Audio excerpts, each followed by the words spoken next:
Good afternoon, everyone. Welcome to the latest of Fieldfisher's Privacy webinar series. My name is Renzo Marchini, and I am a partner in the privacy practice in London. Thank you so much for joining us. Today's webinar is called A Look Ahead to the EU's Privacy, Cyber and Digital Agenda in 2021. 2021 is shaping up to be a milestone year for the EU institutions in terms of privacy, cyber and digital policy initiatives. We are going to be talking about some of those developments today. I'm delighted to be joined by three colleagues. Dr. Kwan Hon, a director in our team in London, will talk to us about the EPrivacy Regulation developments. There is now renewed energy behind the draft EPrivacy Regulation. Indeed, when we timetabled today's session, we hadn't appreciated that there would be an agreed council position on this by now. More from Kwan soon. She'll be followed by Michael Brown, a senior associate in London, talking about the Network and Information Systems II Directive. Michael spent some time working for the Scottish Government in Brussels before he became a lawyer, so he's all over policy. Lastly, with even stronger Brussels connections is Tim van Kanaet, a technology and privacy partner in our Belgian office. Tim will talk to us about the Digital Services Act and the Digital Markets Act. I'll follow up at the rear with a roundup of other developments. We'll finish within the hour, that is at 5 p.m. London time. Before we come onto the substance, I have a couple of points about us and a few housekeeping points about the webinar. For some of you that do not already know us, Fieldfisher is an international law firm with offices across Europe, in Silicon Valley and in China. Our privacy team works across all those offices, and we are a collaborative team providing strategic and actionable privacy solutions. On housekeeping, please do ask us questions using the question function on your screen. We've left some time for questions and should be able to get through a few. We will try and take them at convenient points during the webinar, and so do keep them coming, but there should also be some time at the end. If we do run out of time, we will respond to questions posed in writing. Next week, we will send you a copy of our slides and indeed even a recording, so do not feel as if you have to scribble everything down as we go along. A couple of other points.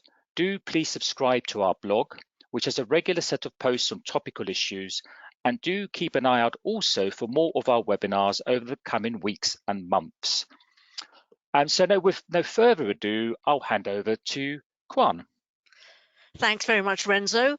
If we can move on to the next slide, please.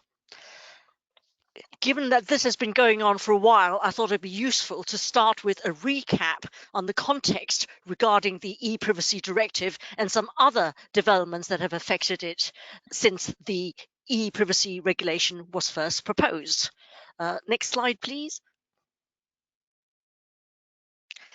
So, the Data Protection Directive was meant to be particularised and complemented by the EPrivacy Directive, implemented in the UK under PECA, the Privacy and Electronic Communications Regulation. That's, of course, in the area specifically of electronic communications, which is now quite a broad area.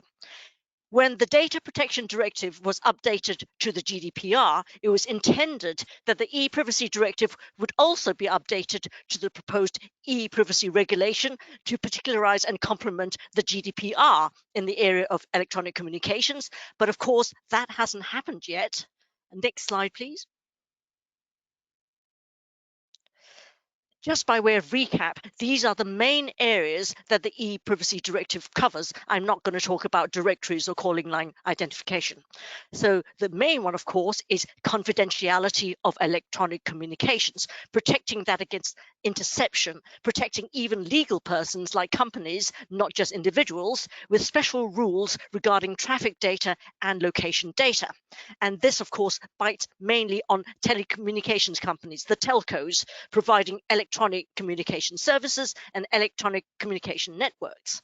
The second main area, as everybody knows, is the infamous cookie law. So there's the obligatory photo of a cookie there in the corner, regarding storing or accessing data in terminal equipment. You can't do this without the end user's consent, or unless a very narrow exemption applies. There's only two very narrow exemptions. And even though it's popularly called the cookie law, it doesn't just apply to web cookies. It also applies to things like mobile apps and IoT. And it's not just about personal data, it's broader than that. The third main area is electronic direct marketing, which can't be done without consent unless an exception applies, like what's known as the soft opt-in, where contact details are obtained in the context of a sale. And that is interpreted differently by the member states, who also have different rules about protecting legal persons in the context of electronic direct marketing. And I would mention, by the way, that Fieldfisher has got a PDF on our website covering electronic direct marketing across the EU. And of course, in all these areas, consent is king, with some exceptions. The final area is electronic communication security and incident notification obligations on providers of these publicly available electronic communication services and networks. Next slide, please. So the EPrivacy Regulation was proposed by the Commission to try and harmonise and modernise the rules in this area, just like the GDPR was supposed to do more generally. This introduces territorial scope provisions missing from the EPrivacy Directive and causing a lot of uncertainty because of that. And the territorial scope provisions are pretty much like the GDPR, based on the EU location of end users or terminal equipment, with a requirement to appoint an EU representative where necessary. For electronic direct marketing, B2B communications are caught. So if you send something to quanhon@fieldfisher.com, you'll need my consent, whereas if you send it to info@fieldfisher.com, you won't. Electronic communication security and incident notification, those are meant to be repealed to avoid duplication. And enforcement and sanctions were meant to mirror the GDPR in terms of the regulators, the role of the European Data Protection Board, the consistency mechanism, compensation and fines. And finally, a brief mention that the focus of this regulation is on users' consent, not subscribers, end users. Next slide, please. In terms of technology neutrality, one of the main aims was to bring into scope those services which were functionally equivalent to the traditional telecommunication services. So as regards confidentiality of electronic communications, the definition of electronic communication services was meant to be expanded to include so-called over-the-top services, so voice over IP, instant messaging, chat, and even when those services are provided ancillary to other services, the main service. This is important to note. This is remaining the same. And of course, bringing in other areas like Wi-Fi hotspots, machine-to-machine communications in IoT, etc. There's a new definition of electronic communications data, which is electronic communications content and e-com's metadata, broader than just personal data, with rules about their storage, erasure, or anonymization, and were based on consent reminders every 12 months. For terminal equipment, there was going to be an exemption for first-party analytics, and then clarification that emitted data, there was uncertainty about whether emitted data like IP addresses or MAC addresses were in scope. Well, they are in scope. I think they're already in scope, actually, but this clarifies they are in scope and sets out how they can be processed with notice necessary for connection, etc. And there were also provisions about allowing consent to be expressed through software settings and even requirements on software providers, plus a 6-month reminder regarding consents. So device fingerprinting very definitely caught. Next slide, please. Now, the EPrivacy Regulation hasn't happened yet, but there have been other developments that have affected the EPrivacy Directive. For a start, the GDPR, as you know, from the 25th of May 2018, has raised the standard of consent under the EPrivacy Directive to GDPR standards, specific, unambiguous, informed, affirmative action, etc. But also, 21st December last year, we had the European Electronic Communications Code, a directive which actually applied from 21st December. And this, in fact, already does the job of changing the definition of electronic communication services to include over-the-top services, what it calls interpersonal communication services, and IoT-type transmissions. And Amy Lambert has a great blog on this on the Fieldfisher website if you want to read about that. The EECC also covered security, and very much time of change for electronic communication service providers. That's going to be taken over by the NIS II directive for those providers, as Michael will cover later. I would briefly mention that there was a proposed regulation to allow some screening by over-the-top providers for child abuse material to report them to the authorities, etc. But that regulation hasn't happened yet either. And finally, of course, we have Brexit. The UK, as you know, has left the EU, and the 21st December was very close to the wire in terms of its departure. So the UK has taken a partial implementation approach. So PECA has been updated so that the consent standard is the same as the GDPR. But interestingly, the UK has not implemented the over-the-top provisions. So it has not expanded the definition of electronic communication services to cover over-the-top providers, nor has it implemented the security requirements. In the trade and cooperation agreement between the EU and the UK, there's actually provisions on direct marketing. And I just briefly wanted to mention that because there have been suggestions that those provisions would actually stop or restrict phone marketing and restrict the soft opt-in. And personally, I don't think that's the correct interpretation. So moving on to the next slide, finally onto the regulation itself. As you know, the Commission first proposed this in 2017. The Parliament agreed their version the same year, but we've had 8 rounds of presidencies of the EU Council of Ministers before it was finally agreed. So all the way from Estonia to Portugal. So congratulations to Portugal for getting this agreed. I did hear it reported that Germany and Austria abstained in this vote, which may be a reason why it went through. Next slide, please. So what does the Council version say? Well, as regards electronic communications data, and remember, this is not just personal data, it's broader than that, there are exceptions for necessity to provide the service, for security, fraud prevention, where there's a legal obligation because of EU criminal law and so on. The Council makes clear that after receipt, the data will no longer be considered caught by the EPrivacy Regulation. Where processing is based on consent, reminders are square brackets every 12 months, so the period's not entirely clear, but people can say, look, don't remind me, I don't want any reminders of my right to withdraw.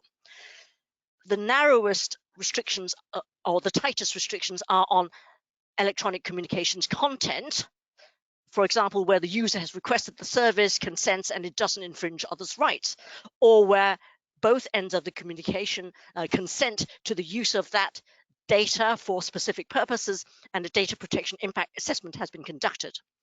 As regards metadata, no processing based on legitimate interest. This was considered at one point, but it's gone away. But it can be processed where it's necessary for the performance of the electronic communication service contract, for the vital interests of people, like monitoring the spread of an epidemic, for scientific, historical, or statistical research with safeguards, and even location data can be processed. If you can't do it through anonymous data, you pseudonymize it, you erase it when you don't need it anymore, you don't use it for profiling. An interesting addition is processing for a compatible purpose, except where the initial legal basis was performance of a public task or consent. But except in those situations, you can process metadata for a compatible purpose. There are factors to decide what's compatible. Again, you have to anonymize or pseudonymize, erase it, don't profile, with legal or similarly significant effects. There's also the ability to process based on EU laws regarding retention, and metadata can be shared if you anonymize it or under an Article 28 controller to processor contract with the service provider. Next slide, please. So talking about the cookie law, again, no legitimate interest anymore, but interestingly, cookie walls are allowed. There's a recital that says you can have cookie walls where people cannot view your content unless they agree to accept cookies. if you provide an equivalent offer which doesn't involve them consenting to cookies. So there'll be a lot of arguments about what's an equivalent offer, but the Council does envisage this. There are also provisions to say that you can, by software settings, agree to a specific provider for a specific purpose, but no requirement on software providers to tailor their software in any particular way. Right. Okay. And you can share if it's anonymized or under an Article 28 contract. Now, there are quite a few exceptions under the Council, so where it's necessary to provide a service. And again, another interesting point is there is a recital. I haven't seen this picked up on that much. There is a recital saying that newspapers, online newspapers, might need advertising to fund free news. And so that might be necessary to provide the service, as long as you're providing enough information about the purposes and the advertising. Another exception is, of course, for security, for example, security software updates. For analytics, again, first party is still okay. For third party, it's okay if under an Article 28 controller to process a contract or Article 26 joint controller contract with the service provider. They don't seem to have envisaged independent controllers in this situation. And finally, cookie type data can be processed for compatible purposes where the initial basis was not consent or public task, again with factors, pseudonymization and erasure, not profiling, etc. And this applies to emitted data too. Now, for emitted data, device fingerprinting and so on, there are different legal bases for processing this, narrower than for terminal equipment. So where there's consent, where it's necessary for the connection, and even analytics is allowed, but on a more limited basis. And in both these cases, you do have to have notice, you have to give notice and have security measures in place for the data. And of course, finally, where it's necessary for the service. Next slide, please. So, a couple of minutes left, please, Kwan. Yep. So for electronic direct marketing, the Council has clarified that online advertising is not considered to be electronic direct marketing for this purpose. For the soft opt-in, they've changed it to from context of sale to context of purchase. I'm not sure what difference that makes, but I think it makes it much more towards an actual purchase as opposed to discussions for a purchase. And the period for which the soft opt-in can last will depend on the member state. So it can expire after a certain time, depending on what the member state says. Interestingly, on enforcement, the role of the EDPB is retained, but the Council thinks that member states could appoint regulators who are not data protection regulators under the GDPR and no consistency mechanism. So that's quite interesting. And finally, the Council is allowing 24 months from when the regulation is adopted for businesses to actually implement this. Next slide, please. So Digital Europe, for example, has welcomed this, saying particularly that the compatible purposes processing, they hope, will be retained. The Berlin Supervisory Authority has been very critical about the Council's version, as you can expect. The EDPB hasn't come up with something yet, but last year they did express some concern if the supervisory authorities are going to be different from the ones under the GDPR. This regulation will apply to UK organisations because the EPR has extraterritorial scope. So for those who have end users, terminal equipment in the EU, this is going to apply. Obviously, if the UK does not adopt this, then who knows whether this will affect the position of adequacy. And as I've already mentioned, the TCA does have some provisions regarding direct marketing. So we are now moving to the trilogue stage, where it's mainly the Council versus the Parliament, with the Commission mediating. And Olivier Proust has got a blog on the trilogue process on the Field Fisher website for anybody who's interested. But for the GDPR, it took 6 months for them to come to an agreement. This has been so controversial, who knows how long it's going to take. I mean, we will have to see. Next slide, please. I think this is it for me. Thank you very much, Kwan. And that's very interesting. And we'll watch this space and see what happens during trilogue. Michael Brown, over to you, please. Thanks, Renzo and Kwan, and good afternoon, everyone. So I'll now walk you through the key proposed changes to an existing EU cyber and information security law. I'll also try to draw out what are the likely practical implications for companies arising from the changes, but noting crucially at the moment that they're just in draft form. So in December 2020, the European Commission launched its new, much vaunted Cybersecurity Strategy, and the flagship element of this was a proposed revision to the existing Network and Information Systems Directive, which I'll refer to as NIS I. As some of you might remember, NIS I became EU law in 2016 and then was transposed into local law by EU member states mostly in 2018, though there were some outliers who transposed it following that year. For entities in scope, NIS I was largely about kind of two main issues. So one, security measures to protect network and information systems, and two, notification requirements regarding incidents which affect those systems. So the kind of obvious question is why the need for revisions to what is relatively a relatively new law? Well, there seem to be four reasons. The first was a kind of awareness in the European Commission that cyber risks are increasing and evolving.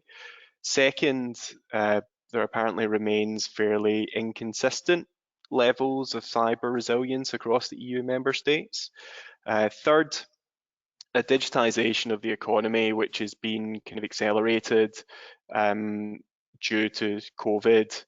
And then fourth, and perhaps most importantly, there was a feeling in Brussels, and this was actually the term used in some of the kind of press documentation which accompanied the strategy, of deficiencies regarding this one. They weren't explicit about the deficiencies, but they seemed to relate to NIS I not going far enough in terms of substantive requirements, enforcement and sanctions being quite light touch, and also the law was perhaps not as far in scope in terms of entities who were affected as it could have been. So that's the why in relation to NIS II. On the when, well, as I said, December 2020 saw the draft text publication. It now needs to be scrutinised by the European Parliament and Council, and then once approved by both bodies, EU member states will have 18 months to transpose it into local law, which would then become binding on organisations in scope. In terms of progress in Parliament and Council, on the one hand, I suppose optimists might think it could progress quite quickly, given it's a revised law rather than a substantively new piece of legislation, potentially even agreement by the end of this year. But on the other hand, or pessimists or potentially more realists might point out the difficulties which have affected legislation in this area, and Kwan mentioned around EPrivacy, and say next year or even the year after for agreement in Parliament and Council is more reasonable. Could you move to the next slide, please, Renzo? So there's quite a lot in the NIS II around kind of cooperation groups and information sharing between member states, but I'll focus on the changes and issues which seem to be most pertinent and substantive for companies. And an obvious caveat: these changes are subject to amendment by the EU institutions. So first, on the scope of the law, the good news is it's currently unchanged from NIS I, and therefore, as a reminder, network and information systems is defined broadly and consists of three limbs. The first is an electronic communications network, and that comes from a definition under a separate piece of EU legislation entitled Common Regulatory Framework for Electronic Communications Networks and Services. In a practical sense, what's covered under that limb is kind of cabling, routing equipment, nuts and bolts of kind of networks. The second limb is any device or group of interconnected or related devices, one or more of which, pursuant to a program, perform automatic processing of digital data. So in a practical sense, that's computer systems, desktops, laptops, other devices. Third limb is digital data stored, processed, retrieved, or transmitted by elements covered under the first or second limbs for the purposes of their operation, use, protection, and maintenance. So that limb makes clear that the actual data stored in the networks and the devices falls within scope. So the key point here to take away is also that we're talking about kind of personal data on the NIS as well as non-personal data. So there's that kind of overlap with the GDPR, but also extra element of potential kind of obligations.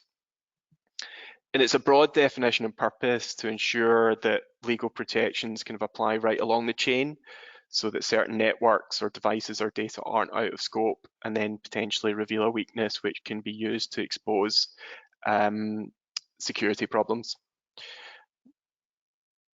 On to the next issue, so that's affected entities. So NIS I applied to two groups of organisations, operators of essential services and digital service providers. OESs are organisations that operate services which are deemed critical to the economy and wider society. So the logic here is that an attack on the networks or systems of, say, Charles de Gaulle Airport in Paris or on a member state's national health service could have a severely detrimental economic and societal impact. Digital service providers are organisations such as, where are organisations, online marketplaces, online search engines, and cloud computing service providers, which is defined broadly. Notably under NIS I, DSPs are subject to less stringent requirements compared to OESs. NIS II changes this categorization, applies to so-called essential entities, which are basically the same as operators of essential services in NIS I, plus another couple of sectors or types of organizations, so public administration and space related organizations. There's also important entities which seem to take the place of DSPs, and they include a much broader raft of potential organizations. So there's all the existing DSPs plus a number which I've set out in that slide. So postal and courier services, for example. I've underlined a couple: medical devices, pharmaceuticals, and motor vehicles, because they're referred to in the European Commission's kind of press release on this, but they aren't specifically referenced in the draft of NIS II. So potentially some fights over what organisations are going to be in scope here, but takeaway is it's going to be much broader than NIS I. In terms of deciding whether you're in scope, NIS I allowed member states to list those OESs who were subject to the law in the national implementing law of NIS I. And NIS I allowed DSPs to decide themselves whether they're in scope, so there was an element of kind of self-assessment there. Presume it will be a similar approach here, with essential entities listed in the national laws, and then important entities, because they're so broadly, will need to kind of self-assess. So you could move to the next slide, please, Renzo. Thank you. So now moving on to the kind of two of the key issues under NIS I and now NIS II, so incident reporting obligations and security requirements. So an instance, any incident which has a substantial impact on the provision of the services in the EU is notifiable under NIS I. That changes under NIS II. The threshold seems to be lower. An incident just needs to be significant. And there's a few factors given as to determining kind of significance around numbers of users and geographics, or numbers of individuals affected in geographic scope. When is it notifiable? NIS I without undue delay, and in any event no later than 72 hours after the DSP is aware that an instance occurred. Slightly different for OESs, but going to, if you'll forgive me, concentrate on DSPs in the interest of time, and I suspect most of the attendees here are representatives of those types of organisations. So that changes under NIS II. It's without undue delay and no later than 24 hours. To whom under NIS I? It's just the competent authority, not affected individuals. Changes under NIS II, it's competent authority and affected individuals. Moving on to security requirements, there's kind of two limbs of it under NIS I. Risk management, which includes wording pretty similar to GDPR around kind of appropriate technical and organisational measures. to protect the NIS. And then instant prevention, so a kind of focus again on kind of instant handling. Under NIS II, they've kind of been rolled into the same provision, but there's a few examples of measures which are slightly different to those set out in kind of NIS I, so a more kind of consolidated approach. You can move to the next slide, please, Renzo. Thank you. And then the kind of three final issues I'll kind of pick out today, and then I'll leave you with some kind of potential practical takeaways. Supervision enforcement for DSPs under NIS I, it's meant to be kind of light touch, albeit upon receipt of evidence of breach, a supervisory authority can investigate, audit, and has fairly expansive powers. Oh, I think you're on your Outlook, Renzo. There we go. That's fine. We saw that you've got a busy man, busy calendar there. So Yeah, I don't know why that happens. My apologies, Michael and everyone. It just sort of springs up. Outlook is closed, but it doesn't want to die. No problem. No problem. No, that's okay. NIS II supervision enforcement. This is probably one of the key points. It's really been bolstered. Slight differences between how so-called essential entities and important entities are going to be treated. But for both, there's a potential for fines of up to 10 million euros or up to 2% of the total of annual worldwide turnover in the preceding financial year, so GDPR style approach. New requirement on senior management governance. I think there was a feeling that there wasn't enough kind of board level buy-in under NIS I, so that's changed in that management bodies have to approve the cybersecurity measures put in place, and they also have to follow some specific trainings. Be interesting to see how that's going to be negotiated in Parliament and Council.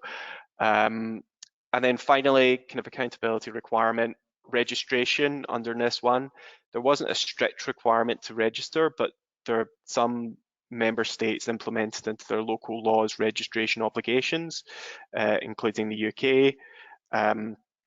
Now there'll be a kind of EU-wide registration requirement with the European Union Agency for Cybersecurity. You could move to the next slide, please, Renzo. And this is my final slide. So yeah, I mean, take this all with a pinch of salt because we're still in the process of working, or the process of the law being made, but I've tried my best to work out what some practical kind of takeaways for you might be. So first of all, consider the overlap with the GDPR. I think there's a sentiment, as I've said, that NIS hasn't potentially been taken as seriously in terms of kind of practical compliance, albeit it's such an important topic.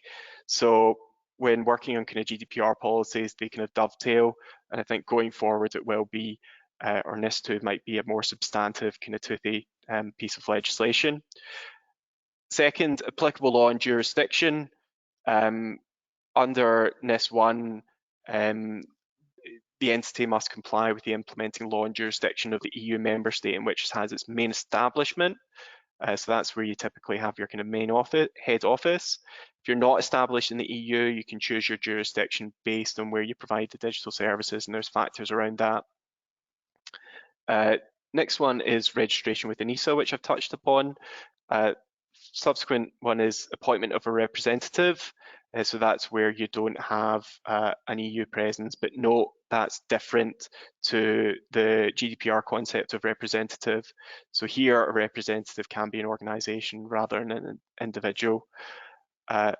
Clearly there'll be a need to review and refresh security measures, and similar to NIS I, NIS II is quite granular about the types of things you need to put in place, including that things need to be included as a minimum. So worth looking at Article 18 of the law for ideas on what to do there. Development of an effective cyber incident and response plan.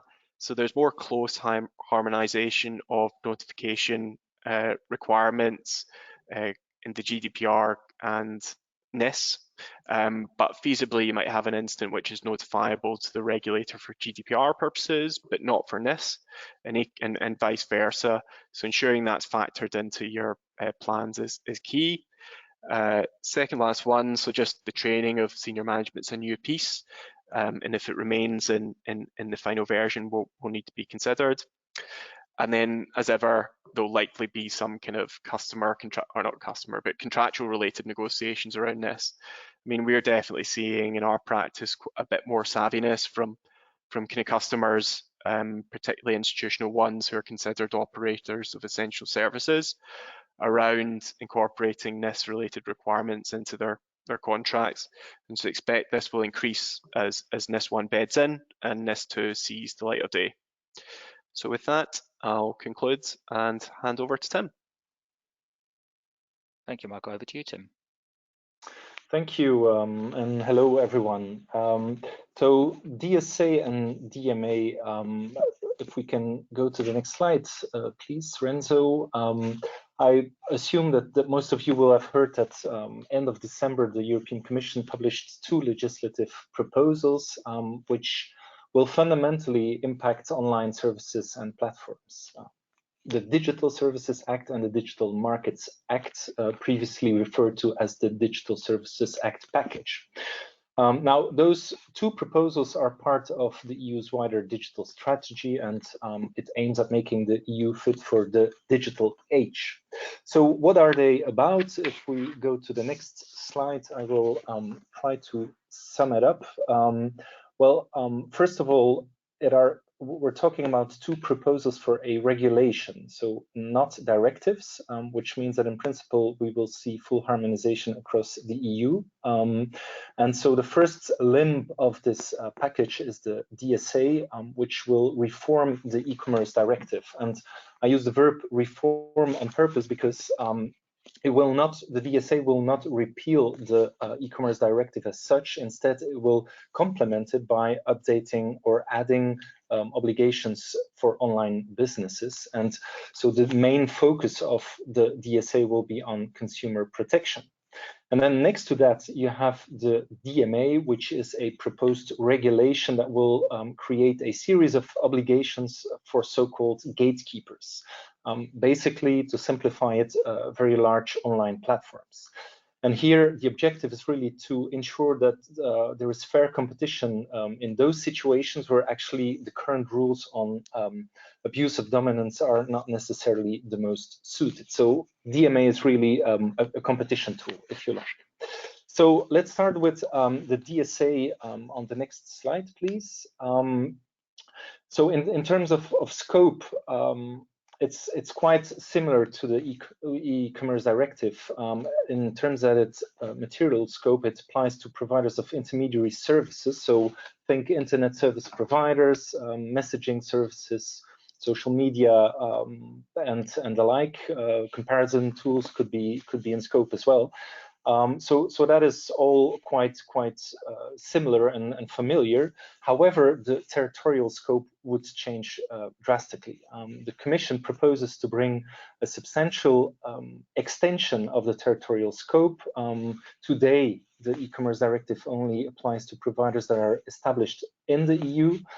With the DSA, the idea is to shift the focus from the location of the provider to the location of the user. So if the user is based in the EU, then the DSA would apply regardless of where the provider is based.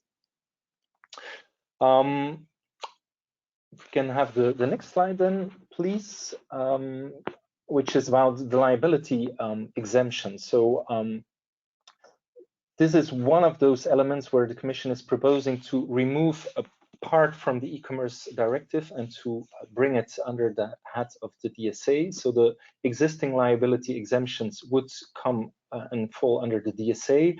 And the main change proposed here is the one that relates to the hosting exemption. So the proposal of the Commission is that a hosting provider would not be liable for illegal activity or illegal content if it did not have actual knowledge and provided it acts expeditiously to remove that content or activity when it becomes aware of its existence. So the novelty here is this concept of illegal content, which basically is any information which is not in compliance with any EU or member state law. So a very, very broad concept.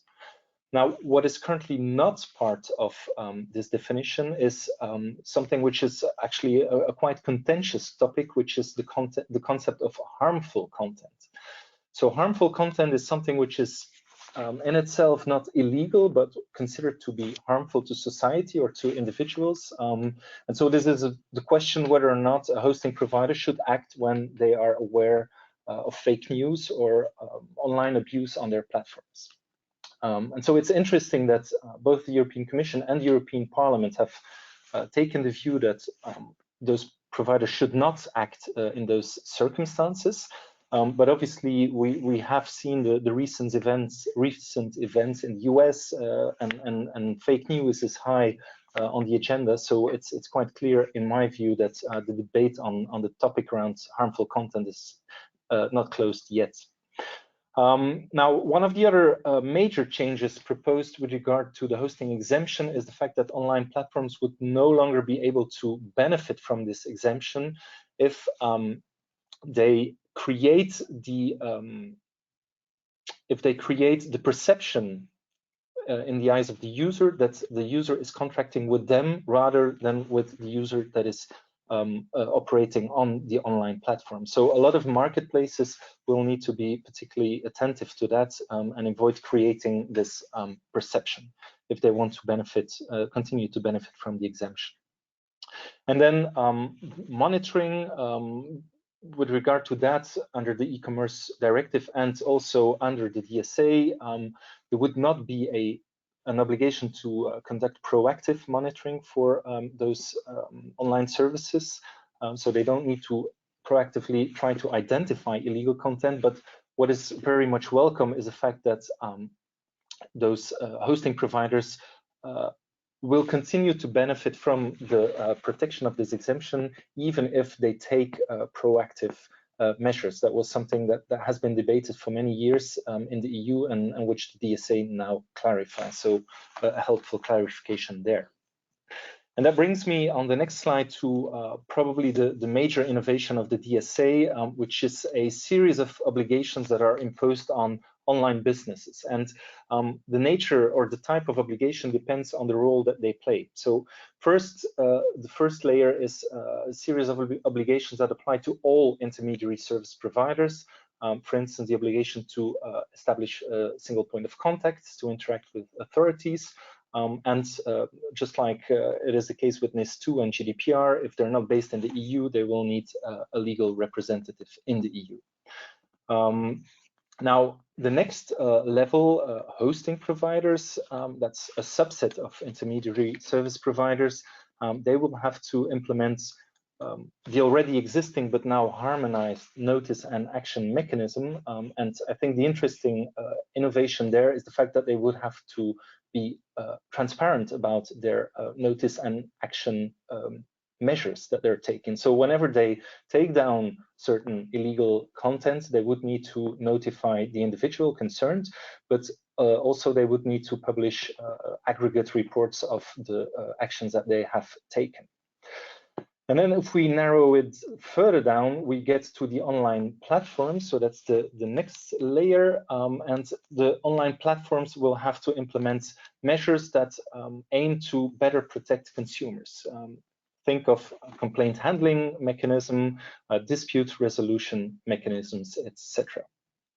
And then finally, the final subset, the most narrow category, which is only applicable to the very large online platforms. So basically the gatekeepers from the DMA, they will have also a series of specific obligations, for instance, mandatory external audits that they need to submit to.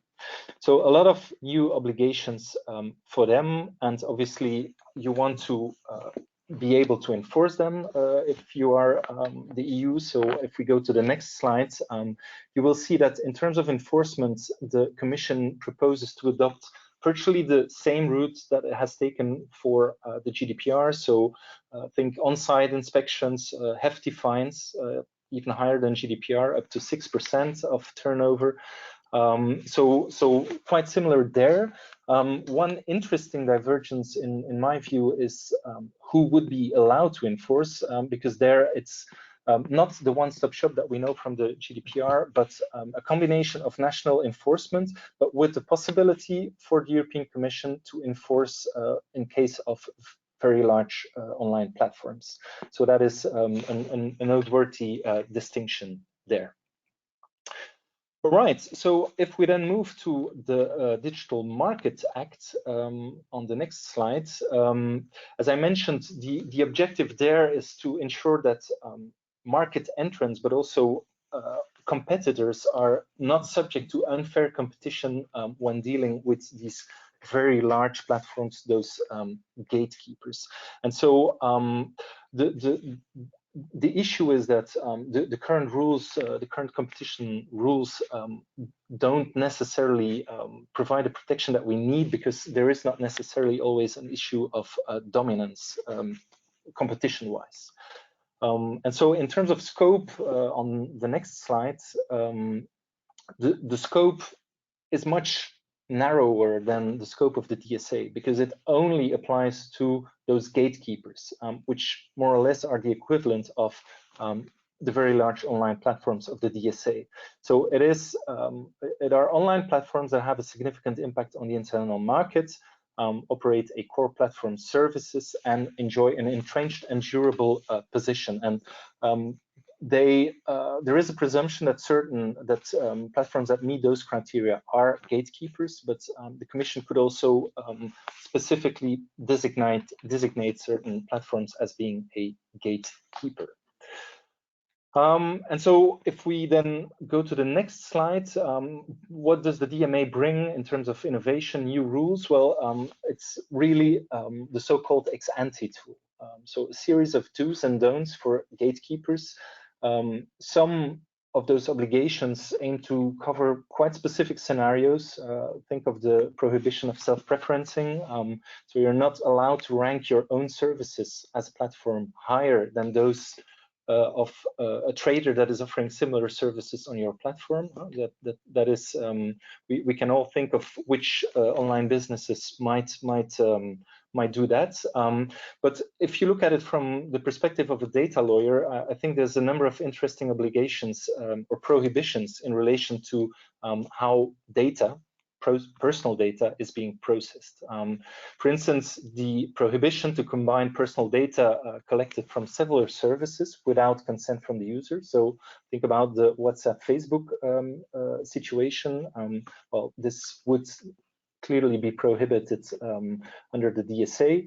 But there's also a series of obligations around transparency in the context of online ads. I'll come to that in a few seconds. So those are the main obligations, and again, enforcement is needed if you want to make a difference. So on the next slide, you can see that the Commission is proposing a quite similar approach to the one of the DSA, and actually also quite similar to what we already know in the field of competition law. Inspections, on-site inspections, again, fines even higher than DSA, 10%, so same level as the fines that can be imposed under competition law, and rules that would be enforced by the Commission. So there, in principle, no national enforcement possible. Okay, so I know that this was DSA and DMA in a real nutshell. If we can go to the next slide, the question is what to expect next. So these are proposals. It's interesting to note that there's currently an online public consultation that is still ongoing until end of March and mid-April for the DMA. And after that, well, yet another trilogue. Now, what to expect there? It's interesting to know that the European Parliament has already adopted a resolution, and actually on quite a number of points, the EP, so the Parliament and the Commission are relatively well aligned. The position of the Council, that's currently an unknown element, but as you can imagine, otherwise it wouldn't be fun, would it? There are many contentious points in this proposal, and I think one that you should really follow up closely is the debate around targeted advertisement. Both the European Parliament and the EDPS, or the European Data Protection Supervisor, have called for a phase out and eventually an outright ban of targeted advertising. So I think we can expect a lot of lobbying in that area, a lot of heated debates, certainly, and it will probably not be that easy to reach a compromise there. So as you can imagine, here at Field Fisher, we will be following up closely the discussions and this topic, and we're planning to launch a series of more in-depth focused webinars on these two specific topics as of next month. So if you're interested to learn more, stay tuned for those invitations. With that, over to you, Renzo. Thank you very much, Tim. So just me really to wrap up a few other initiatives which are happening or may be happening. First off, I'll talk a little bit about the Data Governance Act, which came out of the European Commission's consultation last year on a data strategy. And as a reminder for those of you that have been following it, or for those of you that haven't been following it, it's a view of the EU trying to create a single market for data within the community, but it sounded like a Commission press spokesperson putting people first in the development and the use of technology, and to defend and promote European values.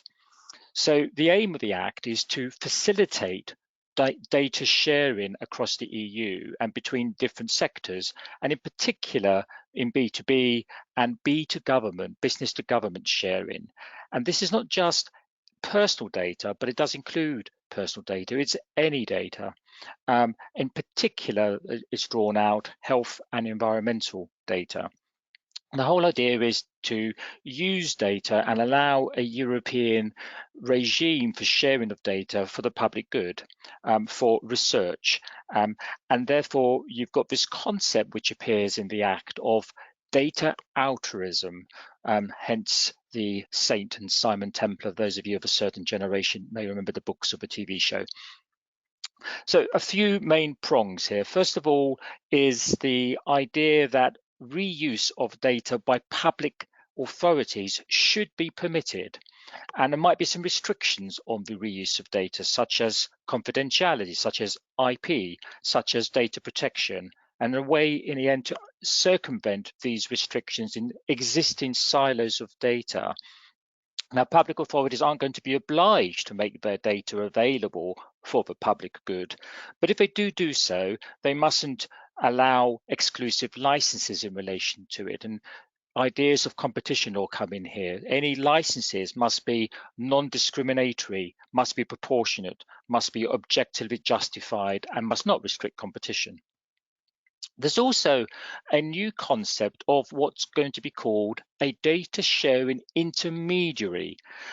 These are organizations that are going to set themselves up to facilitate the sharing of data between data holders, note not controllers, but data holders, a new concept that if this sees the light of day at the end of the legislative process, people will have to get used to, data holders and data users. Intermediaries will also look after the rights of data subjects who might want to share their personal data for the greater good. Now, once you become a data sharing intermediary, you have to notify to a local regulator, you're going to have to keep data secure, and you're going to have to act in the best interest of relevant individuals. And the DGA also sets up organizations called data altruism organizations. These are formalized people who will make whose task will be to make data actually available for scientific research or for other public benefits, and will do so voluntarily and without financial reward. And there's a regulatory regime in relation to them, in particular requiring that they remain non-profit and operate independently. And lastly, although not on the slide, there's going to be a regulatory regime here. It's not clear as immediately as to whether or not they're going to be the privacy regulators. And there's going to be an oversight board, not the EDPB, but the EDIB, the European Data Innovation Board. Moving on to another recent development, although I'm cheating a little bit because it's not really a 2021 development, not yet anyway. There was a white paper on artificial intelligence published last year. And this white paper does envisage the possibility of legislation, and there's all sorts of people out there now issuing responses to that paper and making suggestions. So it seems like there's growing momentum behind legislation, although none is specifically proposed now. The Commission envisages that there will be rules on the use of training data for models within AI engines. GDPR will have to be respected, but there'll be bespoke rules as well for possibly other data, which is also going to be in there. In particular, with a view of avoiding discrimination and addressing ethical concerns.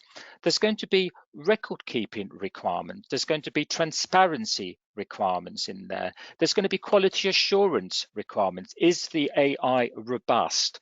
And interestingly, and again drawing from GDPR consideration, there's going to be a need that the Commission say the legislation should contain for human oversight on decisions. And again, as with GDPR, there's going to be extraterritoriality provisions like 3.2 of GDPR applying to non-EU entities using AI, which might affect individuals within the EU.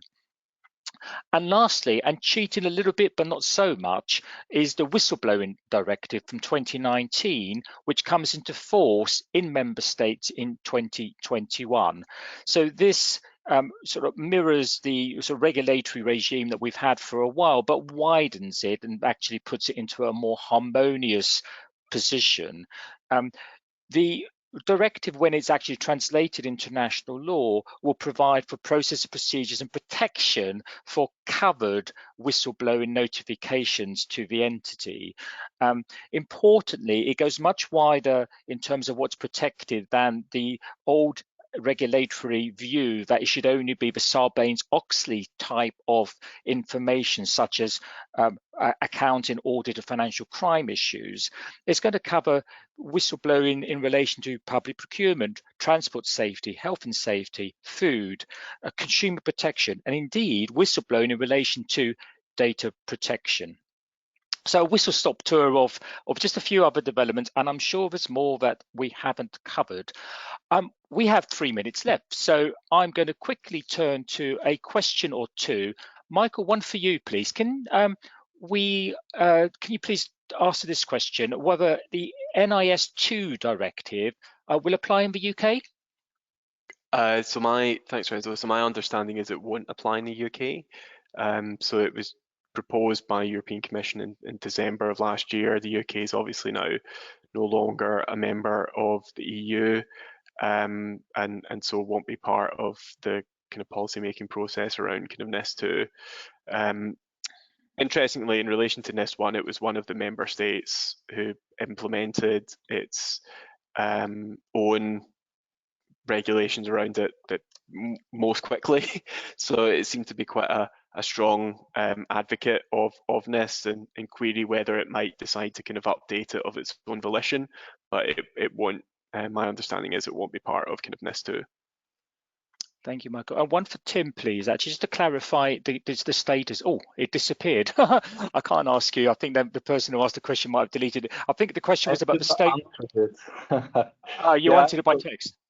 I did, yeah. So there was a question around the status of DSA and DMA. So for DSA, so the status for both axes that we just have the proposal from the Commission. but the European Parliament has adopted a resolution last year in which it sort of indicated its wish list of what it wants to see in the texts.